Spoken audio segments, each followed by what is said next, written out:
Hi friends, good morning. എല്ലാവർക്കും നമസ്കാരം. ഇന്ന് ഇന്ത്യയെ സംബന്ധിച്ച് വളരെ പ്രധാനപ്പെട്ടൊരു ടോപ്പിക്കാണ് നമ്മൾ സംസാരിക്കുന്നത്. കഴിഞ്ഞ ദിവസങ്ങളിൽ ഇന്റർനാഷണൽ മോണിറ്ററി ഫണ്ടിന്റെ ഒരു റിപ്പോർട്ട്, ലോക സമ്പദ് വ്യവസ്ഥയെക്കുറിച്ച് ഒരു റിപ്പോർട്ട് പുറത്തു വന്നിരുന്നു. ആ റിപ്പോർട്ടിന്റെ അടിസ്ഥാനത്തിൽ ലോകത്തിലെ ഏറ്റവും കൂടുതൽ വളർച്ച കൈവരിച്ച കഴിഞ്ഞ ദശാബ്ദം, 2015 മുതൽ 2025 വരെയുള്ള കാലഘട്ടത്തിൽ ലോകത്തിലെ ഏറ്റവും കൂടുതൽ സാമ്പത്തിക വളർച്ച കൈവരിച്ച ഒരേ രാജ്യം എന്ന് പറഞ്ഞാൽ ഏറ്റവും സമ്പദ് വ്യവസ്ഥയിൽ വളർച്ച കൈവരിച്ച രാജ്യം ഇന്ത്യയാണ് എന്നുള്ളതാണ് IMFന്റെ റിപ്പോർട്ട് എന്ന് പറയുന്നത്. അപ്പോൾ ഈ ലിസ്റ്റ് നമ്മൾ നോക്കിക്കഴിഞ്ഞാൽ ഇന്ത്യ 2015 $2.1 ട്രില്യൺ നിന്ന് 2025 $4.3 ട്രില്യൺ ആയിട്ടുണ്ട്. അപ്പം 4 ട്രില്യൺ എന്നുള്ള ആ ഒരു ത്രഷോൾഡ് മൈൽ സ്റ്റോൺ നമ്മൾ റീച്ച് ചെയ്തു. 105% വളർച്ചയാണ് കഴിഞ്ഞ 10 വർഷമായിട്ട് നമുക്ക് നേടിയെടുക്കാൻ സാധിച്ചത്. അമേരിക്കയ്ക്ക് 66% നേടാൻ കഴിഞ്ഞുള്ളൂ, ചൈനയ്ക്ക് 76% മാത്രമേ നേടാൻ കഴിഞ്ഞുള്ളൂ. അപ്പോൾ ഈ കഴിഞ്ഞ 10 വർഷം ചൈനയുടെ വളർച്ച വളരെ സ്ലോ ഡൗൺ ആയിരുന്നു അല്ലെങ്കിൽ ആണ് എന്നുള്ളൊരു ഇൻഡിക്കേഷനാണ് നമുക്ക് ഈ റിപ്പോർട്ടിൽ നിന്ന്. പിന്നെ ബാക്കിയുള്ള രാജ്യങ്ങളുടെ വളർച്ച ആണ്. ജർമ്മനി 44% 10 വർഷത്തെയാണ് കഴിഞ്ഞ 2015 മുതൽ 25 ജപ്പാന് വളർച്ചയൊന്നുമില്ല. ജപ്പാൻ ഒത്തിരി നാളുകൊണ്ട് ഇങ്ങനെ സ്റ്റാഗ്നേഷനിലാണ്. പിന്നെ ബാക്കി ഉള്ള രാജ്യങ്ങൾ യുണൈറ്റഡ് കിങ്ഡം, ഫ്രാൻസ്, ഇറ്റലി എന്നൊക്കെ പറഞ്ഞ രാജ്യങ്ങൾ. റഷ്യ 57% വളർച്ച കൈവരിച്ചിട്ടുണ്ട്. യുദ്ധത്തിന്റെ ഒക്കെ സാഹചര്യം ഉണ്ടായിട്ടും റഷ്യക്ക് ഈ പറഞ്ഞ ഇമ്പ്രസീവ് ആയിട്ടുള്ളൊരു ഗ്രോത്ത് കഴിഞ്ഞ 10 വർഷം. പിന്നെ ഓസ്ട്രേലിയ 58%. അപ്പോൾ ഇങ്ങനെയാണ് അതിൻ്റെ ഒരു വളർച്ചാ നിരക്ക് പ്രധാനപ്പെട്ട രാജ്യങ്ങൾക്കിടയിലുള്ള. അപ്പോൾ അതിനകത്തിൽ ഏറ്റവും കൂടുതൽ ലിസ്റ്റിലെ ടോപ്പിൽ ഇന്ത്യയാണ്. 105%-ഓളം വളർച്ച ഇന്ത്യക്ക് കഴിഞ്ഞ 10 വർഷം കൊണ്ട് കൈവരിക്കാൻ സാധിച്ചു. അല്ലെങ്കിൽ അത് വലിയൊരു നേട്ടമാണ്. മറ്റു രാജ്യങ്ങളെക്കാളും ഒക്കെ തൊട്ട് മുന്നിൽ നിൽക്കുന്ന ഒരു രാജ്യമായി മാറിയിരിക്കുകയാണ്. അപ്പോൾ തീർച്ചയായിട്ടും ഇന്ത്യയുടെ സമ്പദ് വ്യവസ്ഥയിൽ കാര്യമായിട്ടുള്ള ഫോർവേഡ് മൂവ്മെന്റ് അല്ലെങ്കിൽ വളർച്ച ഉണ്ടാകുന്നുണ്ട് എന്നുള്ളതിൻ്റെ ഏറ്റവും പ്രകടമായിട്ടുള്ള ലക്ഷണമാണ്. അപ്പോൾ അങ്ങനെ നമ്മൾ $4 ട്രില്യൺ എന്നുള്ളതിൻ്റെ ഒരു ആ ഒരു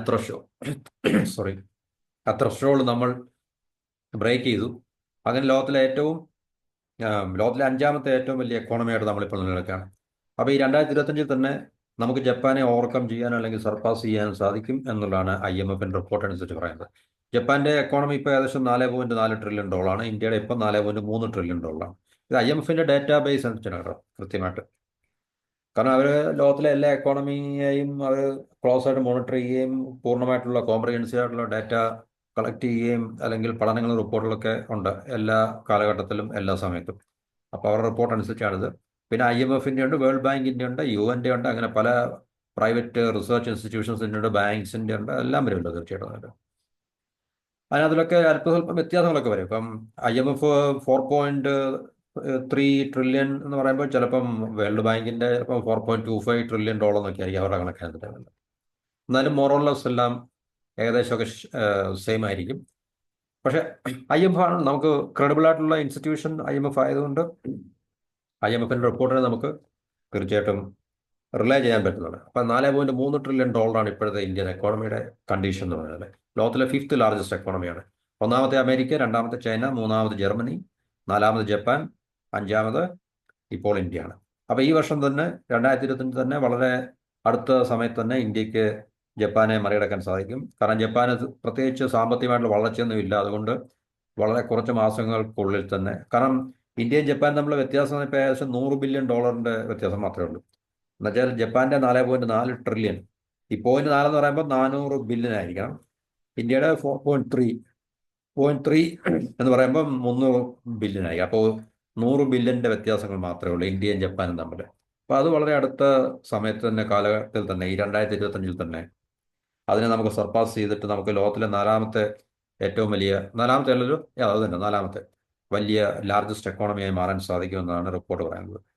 അതുപോലെ ജർമ്മനിയെ നമുക്ക് ഇപ്പോഴത്തെ കറന്റ് ഗ്രോത്ത് റേറ്റ് ട്രാജക്ടറി എടുത്ത് നോക്കുമ്പോൾ 2027 നമുക്ക് ജർമ്മനിയെ ഓവർകം ചെയ്യാൻ സാധിക്കണം എന്നാണ് പറയുന്നത്. അപ്പോൾ ഇത് IMFന്റെ ലേറ്റസ്റ്റ് ആയിട്ടുള്ള പിന്നെ GDP റിപ്പോർട്ടാണ്, അല്ലെങ്കിൽ ഡാറ്റയാണ് അതിൽ. അപ്പോൾ അതിനകത്തിലാണ് നമ്മൾ ഈ കഴിഞ്ഞ 10 വർഷത്തിനുള്ളിൽ ഇന്ത്യ 105% വളർച്ച കൈവരിച്ചു. ലോകത്തിലെ നമ്പർ 1 ആയിട്ട് ഇന്ത്യ നിൽക്കുകയാണ് ഇപ്പോൾ.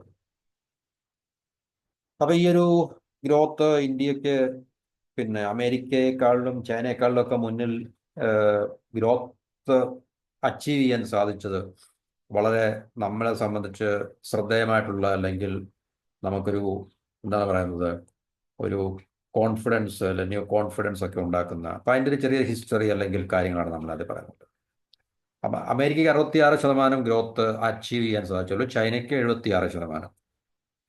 രണ്ടാമത് ചൈനയുടെ. അപ്പം ചൈന 76% മാത്രമേ 10 വർഷം കൊണ്ട് വളർന്നുള്ളൂ. ഇന്ത്യ 105% വളർന്നു. അപ്പോൾ തീർച്ചയായിട്ടും സമ്പദ് വ്യവസ്ഥയിൽ, ലോക സമ്പദ് വ്യവസ്ഥയിൽ ഇപ്പോൾ നമ്മളിപ്പം ഗ്ലോബലി നോക്കുകയാണെങ്കിൽ തന്നെ ഇൻവെസ്റ്റേഴ്സിൻ്റെയും അല്ലെങ്കിൽ ഈ പറഞ്ഞ കോർപ്പറേഷൻസിൻ്റെയൊക്കെ കൂടുതൽ ശ്രദ്ധ, ഫോക്കസ്, കോൺസെൻട്രേഷൻ ഇന്ത്യൻ എക്കോണമിയിലാണെന്നുള്ള കാര്യം പറഞ്ഞാൽ തീർച്ചയായിട്ടും നമുക്ക് ഈ ഗ്രോത്ത് അച്ചീവ് ചെയ്യണമെങ്കിൽ ഫോറിൻ കോർപ്പറേഷൻസിൻ്റെ ഇൻവെസ്റ്റ്മെൻറ്റിൽ കൂടെ മാത്രമേ നമുക്ക് സാധിക്കത്തുള്ളൂ. അവരുടെ ടെക്നോളജിയും ക്യാപിറ്റലുമാണ് ഇതിൻ്റെ ഏറ്റവും ഒരു ചാലകശക്തി എന്ന് പറയുന്നത്. അത് ഏത് രാജ്യത്തിൻ്റെ അങ്ങനെയാണ്. ചൈനയുടെ ആയിരുന്നാലും ശരി, ഈവൻ മറ്റേത് രാജ്യത്തിൻ്റെ, ജപ്പാൻ്റെ ആയാലും ശരി, ഏത് രാജ്യത്തിൻ്റെ എടുത്ത് നോക്കിക്കഴിഞ്ഞാലും ഫോറിൻ ടെക്നോളജിയും ക്യാപിറ്റലുമാണ് ഈ പറഞ്ഞ എക്കോണമിയെ പിന്നെ ചലിപ്പിക്കുന്നത്, അതിനെ മുന്നോട്ട് നയിക്കുന്നതോ അല്ലെങ്കിൽ വളർച്ച കൈവരിക്കുന്നതല്ല.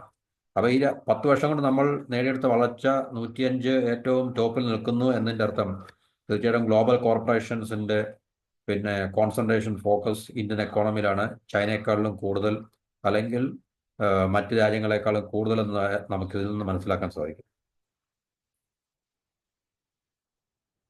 അപ്പം യുണൈറ്റഡ് കിങ്ഡം, അതായത് ബ്രിട്ടന് 28% വളർച്ച മാത്രമേ കൈവരിക്കാൻ സാധിച്ചുള്ളൂ. ഫ്രാൻസിനാണെങ്കിൽ 38% കൈവരിക്കാൻ സാധിച്ചു. അപ്പം അത് ആ ഡേറ്റ ടേബിളിൽ പറയുന്നുണ്ടല്ലോ എല്ലാം. ഫ്രാൻസ് 2.4 ട്രില്യൺ ആയിരുന്നു 2015. ഇപ്പോൾ അത് 3.3 ട്രില്യൺ ഡോളറായിട്ടുണ്ട് 2025. അപ്പോൾ സാങ്ഷനും യുദ്ധവും ഒക്കെ ഉണ്ടായിട്ടും റഷ്യക്ക് വളരെ ഇമ്പ്രസീവ് ആയിട്ടുള്ള 57% വളർച്ച കൈവരിക്കാൻ സാധിച്ചിട്ടുണ്ട്. ഓസ്ട്രേലിയൻ എക്കോണമി 58%, സ്പെയിൻ്റെ എക്കോണമി 50% വളർച്ച കൈവരിച്ചു എന്നൊക്കെയാണ് ഈ റിപ്പോർട്ട് പറയുന്നത്. പക്ഷേ ഫ്രാൻസിൻ്റെ എക്കോണമി ഏകദേശം ഇന്ത്യൻ എക്കോണമിയായിട്ട് ഏകദേശം കമ്പയർ ചെയ്യാൻ പറ്റുന്ന രീതിയിലുള്ളൊരു വളർച്ചയാണ് നിൽക്കുന്നത് എന്ന് ഈ റിപ്പോർട്ടിന് അതിന് പറയുന്നത്. 2015 ഫ്രാൻസിൻ്റെ GDP 2.4 ട്രില്യൺ ആയിരുന്നു. ഇന്ത്യയുടെ അന്ന് 2.1 ട്രില്യൺ ഡോളറായിരുന്നു. 2025 ഫ്രാൻസ് 3.3 ട്രില്യൺ ആയപ്പോൾ ഇന്ത്യയുടെ GDP 4.3 ട്രില്യൺ ഡോളറായി.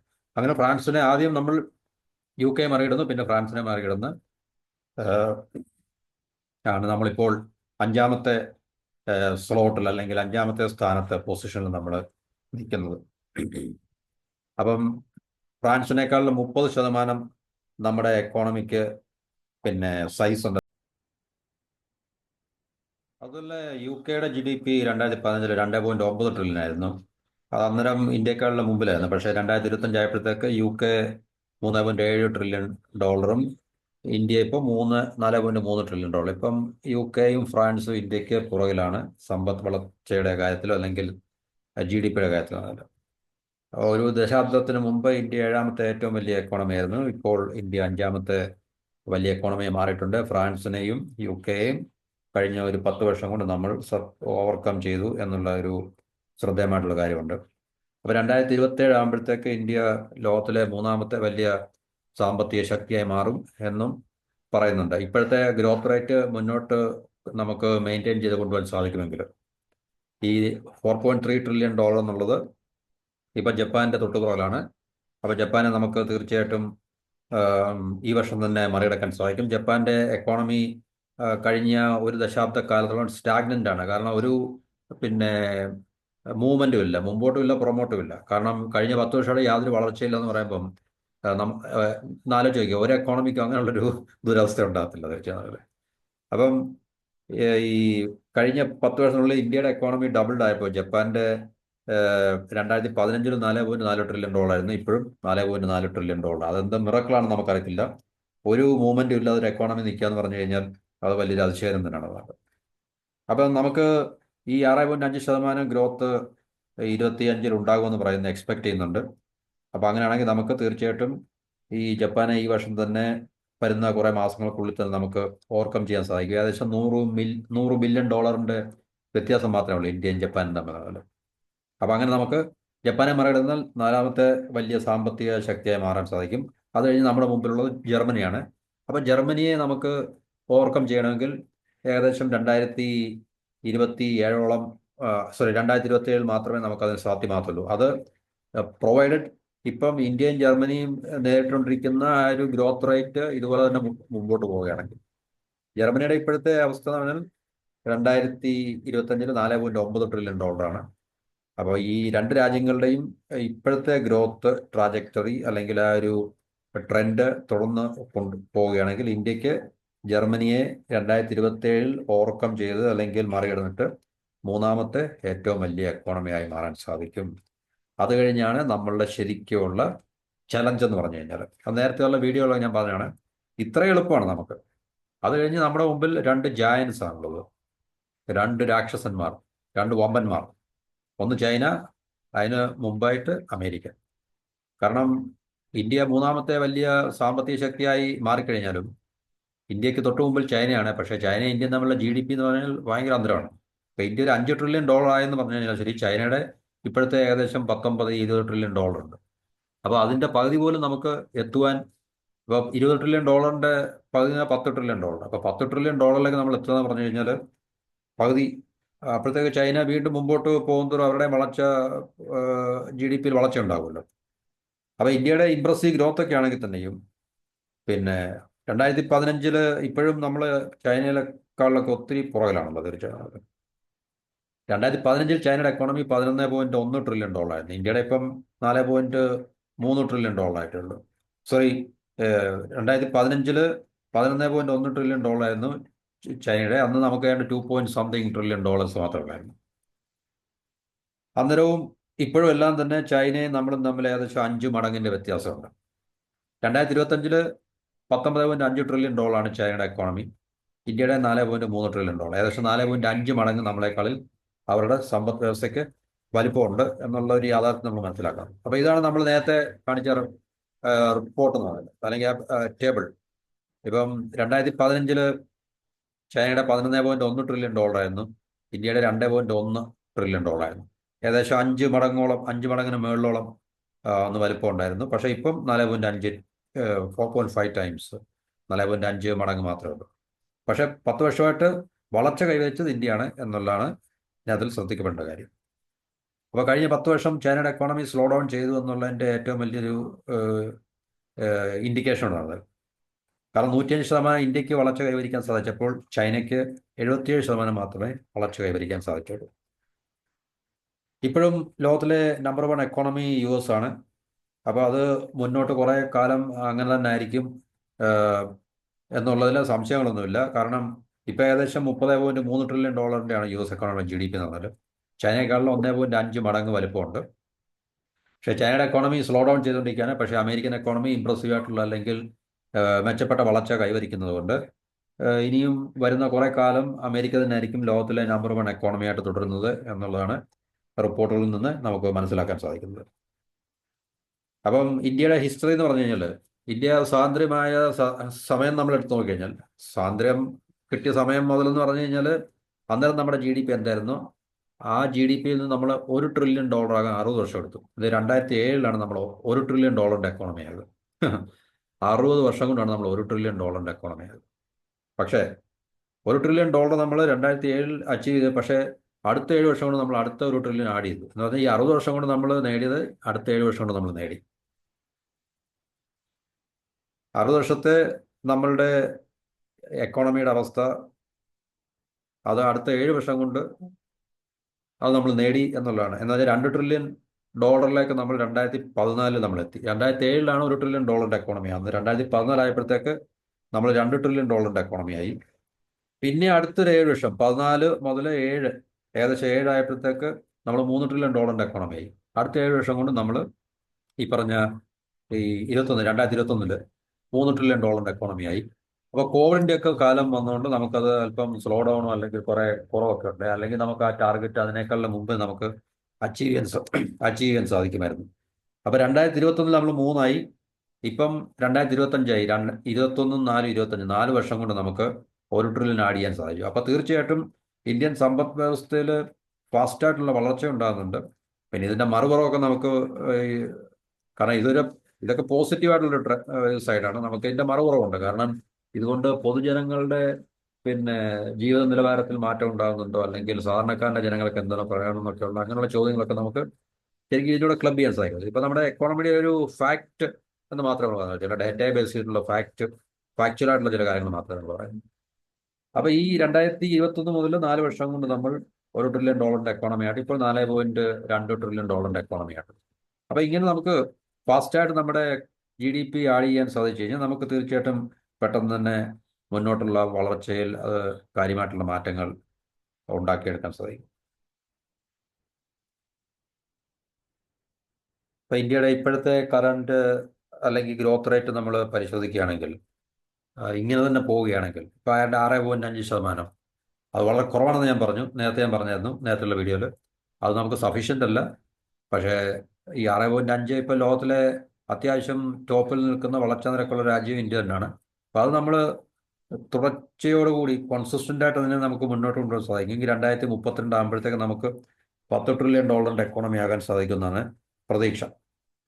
2023 ഇപ്പോൾ 25, 27, 32 7 വർഷം കൊണ്ട് നമുക്ക് $10 ട്രില്യൺ എക്കോണമി ആക്കാൻ സാധിക്കും എന്നാണ് നമ്മളുടെ ഇപ്പോഴത്തെ ഗ്രോത്ത് റേറ്റ്. നമുക്ക് ആ മൊമെന്റം അതുപോലെ തന്നെ കാത്തു സൂക്ഷിച്ചുകൊണ്ട് പോകാൻ സാധിക്കുമെങ്കിൽ, IDBIയുടെ റിപ്പോർട്ട് അനുസരിച്ച്, ഈ IDBI നമ്മുടെ ബാങ്കാണല്ലോ, IDBI, അവരുടെ റിപ്പോർട്ട് അനുസരിച്ച് ഇന്ത്യയുടെ ഫ്യൂച്ചർ ഗ്രോത്ത്, നമ്മുടെ രാജ്യത്ത് മാനുഫാക്ചറിങ് സെക്ടറിലും ഒക്കെ ഉണ്ടാകാൻ പോകുന്ന വലിയ മാറ്റങ്ങൾ, അതുപോലെ എക്സ്പോർട്ടിന്റെ പൊട്ടൻഷ്യൽ, അതുപോലെ ഗവൺമെന്റിന്റെ ഭാഗത്തു നിന്നുണ്ടായിട്ടുള്ള സപ്പോർട്ടീവായിട്ടുള്ള ഇപ്പോൾ പ്രൊഡക്ഷൻ ലിങ്ക്ഡ് ഇൻസെന്റീവ് സ്കീം എന്നൊക്കെ പറയുന്ന ഗവൺമെന്റിന്റെ പ്രോഗ്രാംസ്, പോളിസീസ്, അപ്പൊ ഇതെല്ലാം കൂടെ കണക്കിലെടുക്കുമ്പോൾ തീർച്ചയായിട്ടും ഇന്ത്യയിൽ ഈ പറഞ്ഞ വൻതോതിലുള്ള അല്ലെങ്കിൽ പോസിറ്റീവായിട്ടുള്ള മാറ്റങ്ങൾ ഉണ്ടാകാനുള്ള സാധ്യത ഉണ്ട് എന്നാണ് പറയുന്നത്. അത് തന്നെയല്ല, കാരണം ഏറ്റവും കൂടുതൽ ഇപ്പോൾ എക്കണോമിക് പൊട്ടൻഷ്യൽ രാജ്യം ഇന്ത്യ ആയതുകൊണ്ട് ഗ്ലോബൽ കോർപ്പറേഷൻസ്, ഗ്ലോബൽ ക്യാപിറ്റലിസ്റ്റ്, അതായത് ക്യാപിറ്റൽ മുടക്കാൻ സന്നദ്ധതയുള്ളവർ, കഴിവുള്ളവർ തീർച്ചയായിട്ടും ഇന്ത്യയെ ഒരു ഡെസ്റ്റിനേഷനായിട്ട് തിരഞ്ഞെടുത്തിട്ടുണ്ടാണല്ലോ. കഴിഞ്ഞ 10 വർഷം നമുക്ക് ഈ 105% ഈ ഒരു എന്താ പറയുന്നത്, അവിശ്വസനീയമായിട്ടുള്ള, എന്ന് വെച്ചാൽ അമേരിക്കയും ചൈനയൊക്കെ മറികടക്കുന്ന രീതിയിൽ, പ്രത്യേകിച്ച് ചൈനയെ മറികടക്കുന്ന രീതിയിൽ, ചൈന ഒത്തിരി പ്രോലാണ് നമ്മളെക്കാളുള്ളത്. 70% വളർച്ച മാത്രമേ അവർക്ക് നേടിയെടുക്കാൻ സാധിച്ചുള്ളൂ. അപ്പം ഞാൻ നേരത്തെ പറഞ്ഞ പോലെ ഗ്ലോബൽ ക്യാപിറ്റലും ടെക്നോളജിയും ഒക്കെ കൈവശം വെച്ചിരിക്കുന്ന ഗ്ലോബൽ കോർപ്പറേഷൻസ്, അതുപോലുള്ള മെഗാ കോർപ്പറേഷൻസ് അല്ലെങ്കിൽ ഇൻസ്റ്റിറ്റ്യൂഷൻസ് ഒക്കെ ഇന്ത്യയെ ഫോക്കസ് ചെയ്യുന്നുണ്ട് എന്നുള്ള, ഇന്ത്യയിൽ ഇൻവെസ്റ്റ് ചെയ്യാൻ വേണ്ടി ഫോക്കസ് ചെയ്യുന്നുണ്ട് എന്നുള്ളതിൻ്റെ ഒരു പ്രകടമായിട്ടുള്ള ലക്ഷണമാണ് ഈ പിന്നെ മെച്ചപ്പെട്ട വളർച്ചാ നിരക്ക് നമുക്ക് നേടിയെടുക്കാൻ സാധിച്ചത്. അപ്പോൾ ഇത് ഇന്ത്യയെ സംബന്ധിച്ച് വളരെ എന്താണ് പറയുക, ഓപ്റ്റിമിസ്റ്റിക് ആയിട്ടുള്ള അല്ലെങ്കിൽ ശുഭകരമായിട്ടുള്ള ഒരു സൂചനയാണ്. അപ്പോൾ ഇന്ത്യയും ചൈനയും ഇതൊരു ഹിസ്റ്ററിയാണ്. ഇന്ത്യയും ചൈനയൊക്കെ 18, 19 നൂറ്റാണ്ടിലൊക്കെ ലോകത്തിലെ ഏറ്റവും മുൻപന്തിയിൽ നിന്ന എക്കോണമീസ് ആയിരുന്നു. പിന്നെ ബ്രിട്ടീഷ് കൊളോണിയലിസം രണ്ട് രാജ്യങ്ങളെയും, അല്ലേ, കാരണം ചൈനയും ഈ പറഞ്ഞ കൊളോണിയൽ പവേഴ്സിന്റെ ഒക്കെ നിരന്തരമായിട്ടുള്ള ആക്രമണത്തിനൊക്കെ വിധേയമായിക്കൊണ്ടിരുന്ന രാജ്യമായിരുന്നു ഇന്ത്യ. നമുക്കറിയാം, ബ്രിട്ടൻ നമ്മളെ 10-200 വർഷത്തോളം നമുക്ക് പണി തന്നുകൊണ്ടിരുന്നതാണ്. അപ്പൊ അങ്ങനെയൊക്കെ നമ്മൾ ഇൻഡസ്ട്രിയൽ ആയിട്ടുള്ള ഒരു പവറായിരുന്ന, ഇൻഡസ്ട്രിയൽ ഇക്കണോമിക്കലി മെച്ചപ്പെട്ട രാജ്യമായിരുന്ന ഈ രണ്ട് രാജ്യങ്ങളും അവരെ ഒത്തിരി ഇൻഡസ്ട്രിയലൈസ് ചെയ്യപ്പെടുകയും ഇക്കണോമൈസ് ചെയ്യപ്പെടുകയും, അങ്ങനെ നമ്മളുടെ സ്വത്തും സമ്പത്തും എല്ലാം ഈ പറഞ്ഞ പടിഞ്ഞാറങ്കര ഊറ്റിക്കൊണ്ടുപോയി. അങ്ങനെ നമ്മളെ വെറും പട്ടിണിയും ദാരിദ്ര്യവും ഉള്ളൊരു വെറും ചണ്ടി ആക്കി മാറ്റി എന്നുള്ളൊരു ചരിത്രം നമുക്കറിയാം. അപ്പൊ കഴിഞ്ഞ വർഷം നമ്മൾ 47 ഇന്ത്യ സ്വാതന്ത്ര്യമായി, 49 ചൈന രാജ്യം നിലവിൽ വന്നു.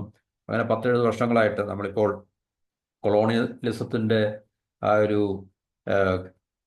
കൊളോണിയൽസിൽ നമ്മൾ ഫ്രീ ആയിട്ടുള്ള രണ്ട് രാജ്യങ്ങളാണ്. അപ്പം നമുക്ക് രണ്ട് രാജ്യങ്ങൾക്കും തീർച്ചയായിട്ടും വളരെ സ്വതന്ത്രമായിട്ടുള്ള നയങ്ങൾ രൂപീകരിക്കുവാനും അല്ലെങ്കിൽ സമ്പദ് വ്യവസ്ഥയെ മെച്ചപ്പെടുത്തിയെടുക്കാനൊക്കെ സാധിച്ചത് കൊണ്ടാണ് നമുക്കിപ്പോൾ ലോകത്തിലെ ഇനിയും രണ്ടാമത്തെ, മൂന്നാമത്തെ ഏറ്റവും വലിയ മെച്ചപ്പെട്ട ശക്തിയുള്ള സാമ്പത്തിക ശക്തിയായി മാറാൻ സാധിക്കാൻ കഴിയുന്നത് എന്നുള്ളതുകൊണ്ടാണ് ഈ റിപ്പോർട്ടുകൾ സൂചിപ്പിക്കുന്നത്. അപ്പോൾ തീർച്ചയായിട്ടും ഇന്ത്യയിൽ വളർച്ചാ നിരക്ക് പൂർണ്ണമായിട്ടും നമുക്ക് ഇനിയും വരുന്ന കാലങ്ങളിലും കുറെ കാലം ഇന്ത്യ തന്നെ ആയിരിക്കും ടോപ്പിൽ നിൽക്കുന്നത്. അതിന് സംശയങ്ങളൊന്നുമില്ല. കാരണം ഇന്ന് ഏറ്റവും ഇൻവെസ്റ്റർ ഫ്രണ്ട്ലി ആയിട്ടുള്ള അല്ലെങ്കിൽ ഇൻവെസ്റ്റേഴ്സിന്റെ ഡെസ്റ്റിനേഷൻ ആയിട്ടുള്ള, അതിന് പല ഘടകങ്ങളുണ്ട്. കാരണം നമ്മുടെ ഡെമോഗ്രഫി, യങ്ങർ പോപ്പുലേഷൻ, പിന്നെ നമ്മളുടെ രാജ്യത്തിൻ്റെ വലിപ്പം, പിന്നെ മറ്റ് രീതിയിലുള്ള ഘടകങ്ങൾ, ഇതെല്ലാം കൂടെ കണക്കിലെടുക്കുമ്പോൾ തീർച്ചയായിട്ടും ഇൻവെസ്റ്റേഴ്സ് ഇവിടെ ഇൻവെസ്റ്റ് ചെയ്താൽ പറഞ്ഞ ഗ്ലോബൽ കോർപ്പറേഷൻസ് ഇൻവെസ്റ്റ് ചെയ്താൽ മാത്രമേ ഈ പറഞ്ഞ സമ്പദ് വ്യവസ്ഥയിൽ മാറ്റങ്ങൾ ഉണ്ടാകത്തുള്ളൂ. അത് അമേരിക്കയുടെ നേതൃത്വത്തിലുള്ള അല്ലെങ്കിൽ അമേരിക്ക മുതലായിട്ടുള്ള രാജ്യങ്ങൾ, America, Japan, Britain, France, Germany, even South Korea, Taiwan, even China, പിന്നെ Singapore, Hong Kong, Australia, Spain, France, ഇതുപോലുള്ള രാജ്യങ്ങളെല്ലാം വ്യാപകമായിട്ട് നമ്മുടെ രാജ്യത്ത് വ്യത്യസ്ത മേഖലകളിൽ അവർ ക്യാപിറ്റൽ ഇൻവെസ്റ്റ് ചെയ്യുകയും ടെക്നോളജി ഇൻവെസ്റ്റ് ചെയ്യുകയൊക്കെ ചെയ്തു കഴിഞ്ഞാൽ മാത്രമേ നമുക്ക് തീർച്ചയായിട്ടും സമ്പദ് വ്യവസ്ഥയിൽ അത്ഭുതകരമായിട്ടുള്ള മാറ്റങ്ങൾ ഉണ്ടാക്കുവാനും വളർച്ച കൈവരിക്കാനും സാധിക്കുള്ളൂ. ചൈന ഉൾപ്പെടെയുള്ള എല്ലാ രാജ്യങ്ങളും ഇങ്ങനെ തന്നെയാണ് വളർന്നത്. ചൈന ആയാലും ജപ്പാൻ ആയാലും സൗത്ത് കൊറിയ ആയാലും പിന്നെ ലോകത്തുള്ള മറ്റ് ഏത് സമ്പദ് വ്യവസ്ഥയായാലും ശരി, അതെല്ലാം ഫോറിൻ ക്യാപിറ്റലിൻ്റെയും ടെക്നോളജിയുടെയും പിന്നെ ഹെൽപ്പോടുകൂടിയാണ്, സപ്പോർട്ടോടുകൂടിയാണ് സമ്പദ് വ്യവസ്ഥയ്ക്ക് വളർച്ച ഉണ്ടായിട്ടുള്ളത്. കാരണം ലോകത്ത് നിലനിൽക്കുന്ന ഒരു പാറ്റേൺ അതാണ്, ട്രെൻഡ് അതാണ്. അപ്പോൾ അതുകൊണ്ട് നമുക്കും തീർച്ചയായിട്ടും ഈ പറഞ്ഞ രീതിയിൽ മാത്രമേ വളരാൻ സാധിക്കത്തുള്ളൂ. പിന്നെ ഗവൺമെൻറ്റിൻ്റെ ഭാഗത്തുനിന്ന് തീർച്ചയായിട്ടും മെച്ചപ്പെട്ട പോളിസീസും പ്രോഗ്രാംസും ഉണ്ടാകണം. നമ്മുടെ ഇൻഫ്രാസ്ട്രക്ചറാണ് ഏറ്റവും വലിയ ഒരു വിലങ്ങുതടിയായിട്ട് നിൽക്കുന്നത്.